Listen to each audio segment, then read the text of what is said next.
This was a conversation that we had previously, and honestly, I think the idea of it seems so far-fetched because I don't think we've ever seen anything like this in the NFL. But could the Chicago Bears actually be in the Shamar Stewart conversation, and should they be with how the Bengals are trying to take this young man to task? We'll talk about all that and more in today's episode of the Windy City Breeze Sports Talk Daily. Let's go.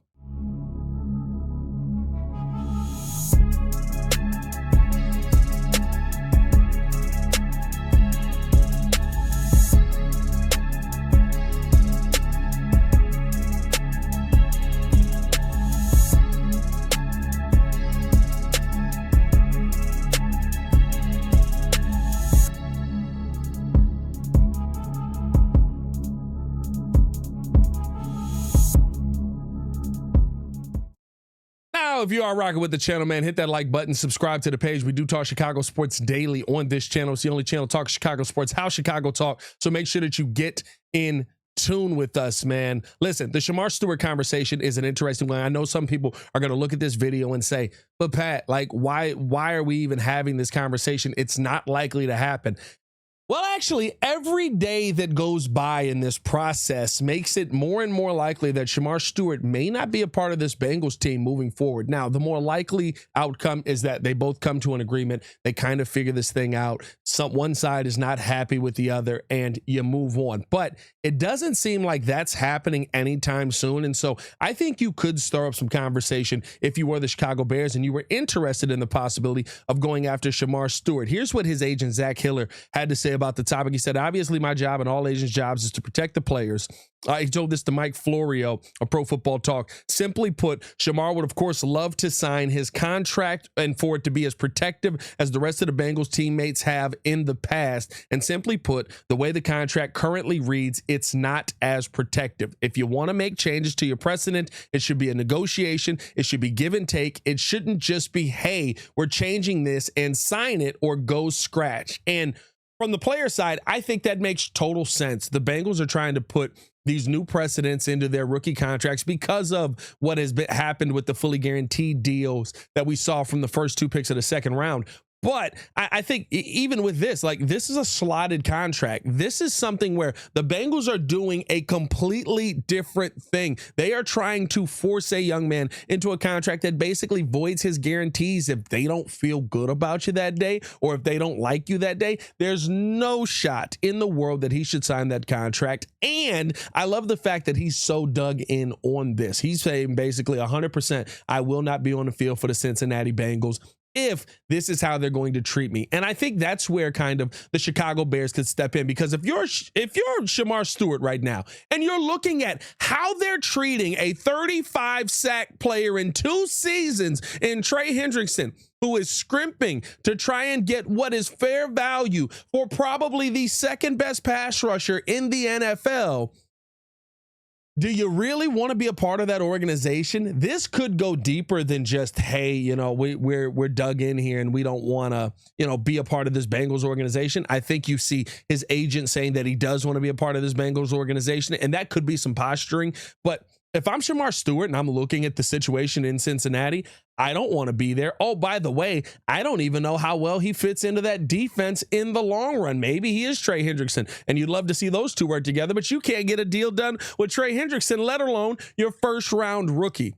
Here's where, to me, the Chicago Bears could find their way in this. And this was broken down on Pro Football Talk. I'm just going to read this because these are some of the ways that Shamar Stewart could ask out. And this is how I think the Bears slide in perfectly. Said first, he can refuse to sign and demand a trade. The window for trading an unsigned draft pick expires 30 days before the first game of the regular season. This year, the regular season begins with the Eagles hosting the Cowboys on September 4th. The window for trading Stewart then closes on August 5th. After that, Stewart can't be traded by the Bengals at all in 2025, whether he signs or doesn't sign. So this is something where there is a time limit on what the Bengals can do to get this done, right? Your options right now are you get this deal done, you acquiesce to at least some of his whims and try and, you know, not how it sounds very much like Shamar Stewart said, not just trying to win arguments here. The interesting part about this, though, is that with that time limit in place, there are options where he could basically just not be a Bengal and you could lose him for nothing. So as this continues here, he could wait to sign until Tuesday after week 10, still playing the 2025 season. After that, he can't play at all in 2025, absent a showing to impartial arbiter of extreme club and extreme personal hardship. The CBA contains no definition or explanation of the term extreme hardship. Whatever it means, the arbiter must make a decision within 5 days of the application, and the decision shall be final, binding upon all parties. So he basically could go to an independent arbiter, very similar to baseball, and try and make something work there. Third, he could refuse to sign at all until the 2026 draft begins, at which point he could re-enter the draft pool and go back in to another draft. Now, I don't expect him to do this because in this situation, you are kind of you're going to take a year off of football, probably not be a first-round pick again. Now, I know the Cincinnati Bengals can't then draft you again, but I just don't see that being the logical step that his agent would push him to. And fourth is something that had been contemplated during the 2025 draft, both for quarterback Shedeur Sanders and Quinn Ewers. He could basically try and re-enter the draft the next year, going back to college, though, by threatening a legal battle against the NCAA, basically going through the legal process, whatever that is, getting college eligibility back, being able to play another year in college, being able to prove himself for another year, still playing football, and then going out there and going back into the draft, re-entering the draft again. Here's the bottom line on all of this that I think fits the Chicago Bears. The Bengals have to be looking at this and say, we can't lose this young man for nothing. We can't lose this young man for no apparent reason and get nothing back.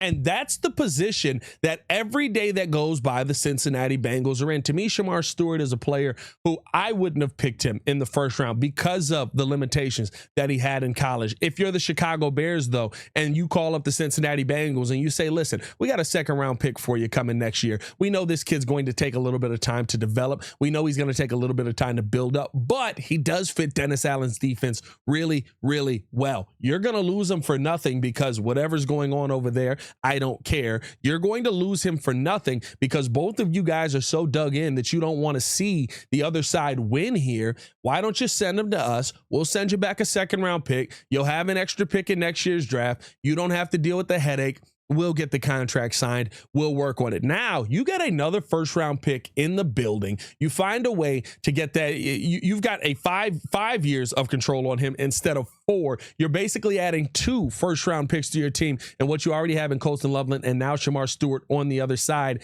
And on top of that, you're addressing the edge with a edge rusher who, while he is a workout warrior and doesn't have the production just yet, is somebody who I think could slot in and fit in perfectly with this Dennis Allen defense. I think he's exactly what Dennis Allen is looking for build-wise. When you look at the weight and the height on him, I think the first step on his game is incredibly impressive. The problem is he doesn't bring down the quarterback enough. That's something where you would have to develop this young man. But if you're the Chicago Bears, much more worth it to go out there and trade for a developmental piece for a second-round pick to move up. Add this first-round pick. I don't know who told him he was first-round pick talent or who told the Bengals he should be a first-round pick talent, but add this first-round pick talent to your team, be able to develop this young man and have the longevity for years to come on a controllable contract. That sounds like a marriage made in heaven if you're the Chicago Bears. And if you can find a way to get it done, I would love to see the Bears do that. Now, again, the more likely situation is the Bengals are going to bend, Shamar Stewart's going to bend a little bit, and both sides are going to come to an agreement and end up getting a signing done here. But every day that goes past, it does seem a little bit more likely that one of these other options may make sense. And I'll be honest with you, as we're sitting here talking about the Trey Hendrickson conversation, I don't even know if that one is dead yet. But to me, the big news around that is that you're going back in, Trey Hendrickson going back in, and is again being lowballed here by the Cincinnati Bengals. If you're being lowballed here by the Cincinnati Bengals, and you're Shamar Stewart watching what the Bengals are doing to you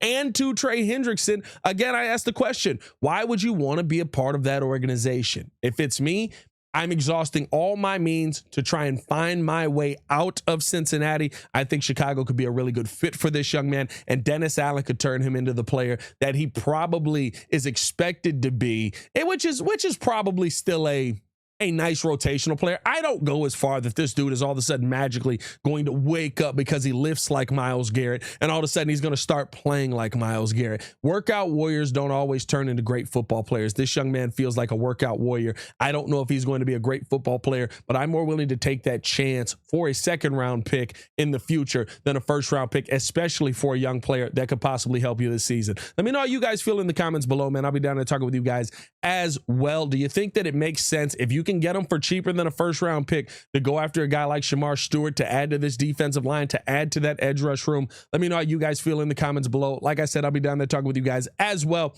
As always, man, it's your boy Pat the Designer back at it again. Y'all stay safe out there, Chicago. Bed down. One love. Peace.